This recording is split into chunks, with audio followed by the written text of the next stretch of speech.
Mapagpalang araw po sa ating lahat. Ako nga po pala si Angela Jane Agner at welcome po sa aking 365 Daily Devotion ni Pastor Russell Ocampo, Seminary Edition. At ngayong araw po ay April 5, 2025 at ang topic po natin ngayong araw ay Internal Conclusion Punishment. Urgent, bakit urgent and important ang gospel? And ngayong araw po ang scripture po natin is Matthew chapter 25 verse 41. Sabi po dito, "Then he will say to those on his left, Depart from me, you who are cursed, into the internal fire prepared for the devil and his angel." Sabi po dito, yung internal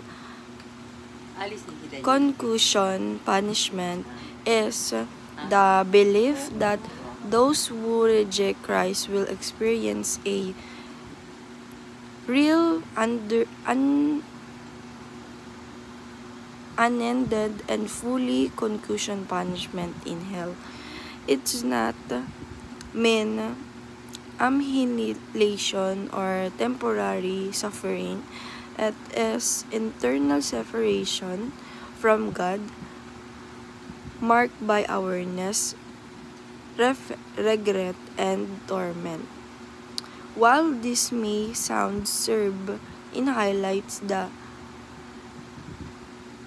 seriousness of the sin and holiness of God, and why the gospel is such urgent of good news. And ang teaching na po natin ngayong araw is teaching number 1, God is the offended party. Sabi po dito na ang ating Panginoong Diyos po is talagang pag nagkaroon po tayo ng kasalanan, yung sin po natin is meron talaga siyang offended party na parang pagpipilian tayo sa dalawa kung dun ba tayo sa buhay na ay kasalanan na susunod tayo sa talagang apoy na pinaka talaga internal punishment or dun tayo sa kanya. Kaya mas maganda po na gumawa tayo ng maraming mag-repent tayo sa kanya, sabihin natin yung mga kasalanan natin sa kanya at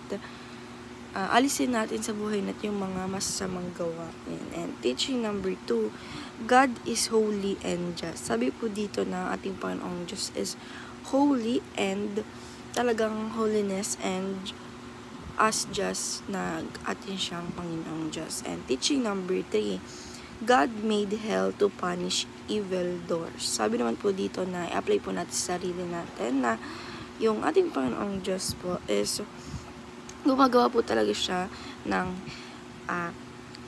punishment, made hell to punish evil doers, na pag tayo talaga ay marami ito po yung kasalanan na gawa at hindi po natin kilala ang ating Panginoong Diyos sa ating buhay, is makatanggap talaga tayo ng hell punishment na gawa ng mga evil. And application number 1, acknowledge the seriousness and gravity of sin. Sabi po dito na apply po natin sa sarili natin na alamin talaga natin yung seriousness and yung gravity ng sin. Kaya para maiwasan natin yung mga kasalanan na paggawa ng kasalanan dahil ito ay may internal punishment. And application number 2, advance the gospel with urgency and compassion. Sabi naman po dito na apply po natin sa sarili natin na yung i-advance po natin yung gospel sa buhay natin, na dapat po ay nakikinig talaga tayo ng gospel every day and dapat talaga na may compassion tayo sa pakikinig at pagbabasa nito. And application number 3, appreciate the love and justice where God displayed on the cross of Christ. Sabi naman po dito na apply po natin sa sarili natin na i-appreciate po natin yung love na binibigay ng ating Panginoong Diyos, pati na rin po ng justice na ito po ay dinidisplay niya para sa atin, para po ma-repent natin at maalis natin yung mga kasalanan na nagagawa natin at hindi tayo mapunta doon sa internal punishment. And dahil lang po ngayong araw, maraming salamat. God bless.